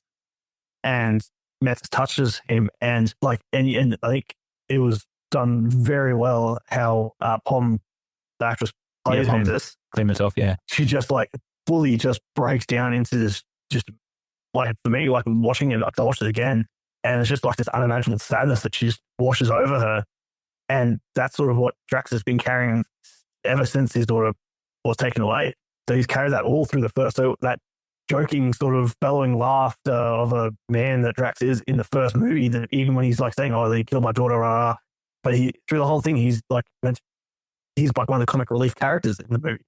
And in the second one, you finally see that he's not just this comic relief character. He has this deep sadness within him. And then the third one, again, the whole time he's played off as this sort of character who continuously messes up and is the cause of a lot of issues. A liability. Yeah. A liability. Nebula calls him out on that too. There's that moment in the High Evolutionary ship where they're talking about it. And she says, you know, he's a liability. You always mess up. All you do is laugh at everything and you're an imbecile, all that kind of things. But then Mantis is the one that backs him up and says, he's not a liability. He's an idiot. He's not a liability because she has firsthand seen what is really inside Drax. I love when she says, he's the only one out of all of you who doesn't hate himself. That was the beautiful part because that was us seeing Mantis value people for true strengths. You know, he's a person who makes them laugh, is what she said. You know, he makes them laugh and he makes us happy. How is that a liability? I think that was just so beautiful. And I also like how Drax got really sad when Mantis called him an idiot, but he didn't really give a shit when Nebula called him all those things. And I think it was because obviously he respects and loves the point of view that Mantis has of him. And then she obviously made him forget. And I think it's that also the fact that Mantis does remind him of his daughter. So for Mantis to call him an idiot, it's like his daughter calling him an idiot. And that's sort of like probably hit a nerve a little bit and sort of stab him in the heart a bit. And that's why, and then I think Mantis saw that was like, oh shit, forget. But it then comes out even further when they find the kids and they're trying to communicate with the kids and Nebula is yelling at the kids and to try and like yelling at the kids, trying to get them away from the wall and everything like that. And then Mantis is yelling at Nebula because she tries to do these hand signs that don't work. To try and convey what she's trying to say. And then they start fighting. And then Drax is able to like say, calls them little idiots. But he's able to connect them and make them laugh by making the monkey noises that actually sounds like a duck, chicken or something. and because that's like something that his daughter liked when he was with his daughter, and he's able to connect all these children. And I think that's the first moment when Nebula sees just how Drax is. And then Drax talks to him and communicates to them sort of in their language. And she's like, why don't you tell us you can speak a language? And they're like, why don't you ask? Yeah. Like, because like, instead of you just always assuming that I'm just some big oaf, you could have been like, oh, can anyone understand what these guys are saying? You're like, no, you're an idiot. You wouldn't know. And just dismisses it. And I think that's a big turning point for Nebula with Drax. And that he's not just this big oaf. And I think that's why at the end when Nebula's like, no, I need you with me because I need someone to look after. I need you to help me look after these kids because these kids need a father. And it's like she's not good with kids, obviously. So yeah, she's like, I need you because I need someone we have all these kids now. I need someone who can look after these kids and who better than and because she's like, you're not Drax the Destroyer, you're Drax the father. Yeah, Drax the dad. And you know what? I think that's also the first time that Nebula would have seen a good dad. Because, you know, as we talked about, she's the one that's suffering from an abusive father figure, yeah. And she sees that in Drax and really admires it. And the fact that she went from calling him an imbecile and a liability to then requiring him and needing him for the job as almost like a second in command is really big growth for not only Drax, but also Nebula as well. But Mantis, who I believe was really an underrated character, even in the third movie, she is pretty much the heart of the team now. She is the one when Bill's at his lowest. They're like, you're his taskmaster, so why don't you talk to him? She's like, he doesn't listen to me. No one takes me seriously. And then so she tries to get the help of, like, say, Drax, because her and Drax have become fairly close, even though, like, they play pranks on each other. But, like, that's sort of like the bond that they grew in the second movie together. And they play tricks of, like, making everyone fall in love with Drax and making Drax fall in love with his sock. And, like, just all this dumb stuff. But it's, like, all these, like, sort of childish pranks that, like, our daughter might play on a father or something like it's sort of like that that surrogate relationship, and whereas Mantis is sort of like filling in for Drax's daughter in a way, and that's how they grow really close. So she sends Drax over with what is it she told him to say to Peter to like sort of help get him out of that funk. And at first it's like sort of works, but then Quill is so confused the fact that he's actually saying something that makes sense in a and it's metaphor. not something in a metaphor that's not something that his race is known for. And then when Peter questions it, that's when he sort of messes up and falls back onto the same thing and just makes these terrible metaphors. But and then Bill sees that Mantis is there in the background pulling the strings. So she's always there in the background. She always sees the issues, but is never taken seriously enough for anyone to listen to her. And but by the end of it, she's very patient with everyone, especially Drax. And by the end of it, when they're faced with the Aboleths, and she's like, they eat batteries. Why would they want to eat us? And she's the one that sort of looks at them and says they're just scared. Like, and she doesn't have to touch them to feel it. She can sense it, which I think is a growth for her. And she basically says, no, trust, we're not in any danger. We just need to show them that we don't mean any harm for them because they're not, we shouldn't be scared of them. They're scared of us and what we're going to do to them. And finally, like, reaches out and uses the powers to sort of connect to the Aboleth and befriends the Aboleth. And I think that's a very poignant part in her development because, again, because Nebula is always like that sort of always calculated and sort of like logical, but like Spock. So she's like Spock where she thinks that everything has to be calculated, everything has to be, she is correct. These guys are idiots. All their ideas are dumb because they make no sense and they would never work because there's no calculations. Yeah, she's really critical. Critical and calculated. And like, instead of being emotional and I think that's where empathetic. Empathetic. Yeah. Empathetic. Well, she's not empathetic. She's more calculated. And I think both seeing Drax and his approach to the kids, seeing Mantis and her approach to the Aboleth, sort of, and seeing those things work when her just yelling at them and thinking that they should understand her because she's yelling at them and that she's telling them that they need to do this to be safe. And her just demanding that they do that is the only course of action that she has because she can't think outside the box. Maybe because mostly in, but he's seeing, Drax come in, make some funny noises and earn the trust of the kids and able to speak their language and communicate with them. And then Mantis is what also helps Nebula take that shift and be more open to everyone else's sensitive approach. Sensitivities. And that's why I think both Drax and Mantis are really detrimental in this movie, purely because of that. They show us that emotion, like using emotion, using empathy, and using these out of the box thinkings is always another approach you can take at problems that come your way instead of just bashing into them and thinking of cold, hard, calculated decision. Yeah, I think that's really powerful because it shows that there is some power in empathy, which we know that Mantis is known for and Drax is also as well. But yeah, I think that growth in Nebula was the realization. Without Drax and Mantis, I don't think Nebula would have that full growth. Yeah. Because that whole time that they're on that ship, she's pretty much my way or the highway. You guys are both idiots. I'm stuck with you. To try and solve all these. Yeah. And tries to solve all these problems herself when really she should have tried trusted in the people she had around her. Yeah. And I think that it comes to a head with Mantis being the absolute embodiment of empathy across the two movies that she's in, which is the central theme for all three Guardians movies. And she's empathy in spades. She gives it to everybody at the detriment of herself. And that's where her arc comes to a close at the end of number 3, where she says, first I served Ego and taught him how to be empathetic. And then I served the Guardians and I don't know who I am.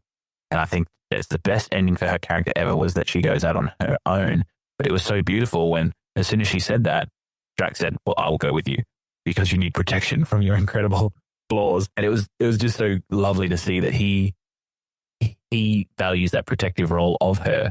But then she went and said, this is something that I needed to do for my own growth, which is moving and becoming empathy of yourself. And helping with his growth, I believe, too, because she was taking on that sort of role of like Drax's daughter, how he was really protective of her and they had all their playful banter.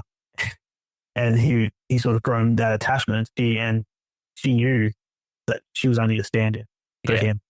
Or even like that's the role of a father sometimes. When the daughter or the child gets to a particular age, you do have to watch them go and try and make their own journey. And that was him realizing that and letting go of that moment with Mantis. It's like, I don't I'm not the one that's protecting you anymore. I'll always be here to protect you. But you're going out on your own now and you're very capable of protecting yourself. I think that's furthering his father journey in terms of letting go of the surrogate daughter that he gained in Mantis. That's when, because Nebula's like, no, Drax, I need you here, because there's a whole bunch of other kids now that need a father. And so that's what it's like, oh, so then he lets Mantis go on her journey so he can then take on that role of sort of the surrogate father to all these other kids. Yeah. Beautiful. All right. Let's rate it.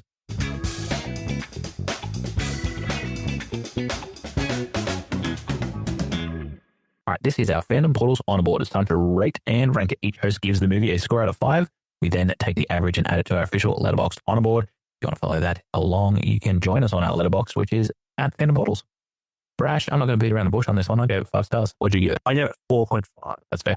4.5 is very fair for The Guardians 3. Okay, so with an average of 4.75, with Brash's vote being 4.5 and mine being 5, that means that this movie tops The New Mutants, which had an average of 4.5 as our new leader of the Fandom Portals on board.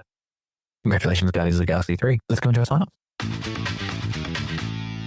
All right, everybody, this has been the Fandom Portals podcast with Aaron and Brash, and you have been listening to our review/talk on the Guardians of the Galaxy 3. If you wanted to get involved on the community shout-out parts, you can definitely do so on our social medias, which is in our show notes below, mainly Threads and Reddit and Instagram. That is at Fandom Portals. And we have achieved our goal of getting 15 points in our Fandom Fact Face-Off. So if you join our news mailing list, which you can do so at www.fandomportalspodcast.com. If you join that mailing list, easy to do from that website, then you'll be the first one to know about our giveaways, and you'll also go into the draw to win a family pass to the movies for this April, which we're happy to give out as well. Next time, Brash, do you want to tell us what we're doing? We are doing Iron Man Uno. Iron Man 1, where it all began with Robert Downey Jr. for the MCU, just in time, or it'll be the last entry of our Marvel month, which means it'll be just in time for you to go to the cinema in May and watch the Thunderbolts. And obviously, we're going to review how Robert Downey Jr. started his journey and then ended his journey, now becoming Dr. Doom a little bit later on. All right. Thank you so much for tuning into this episode of the Fandom Portals podcast. I know it's a bit of a long one, guys, but the Guardians of the Galaxy deserved our time, deserved our love.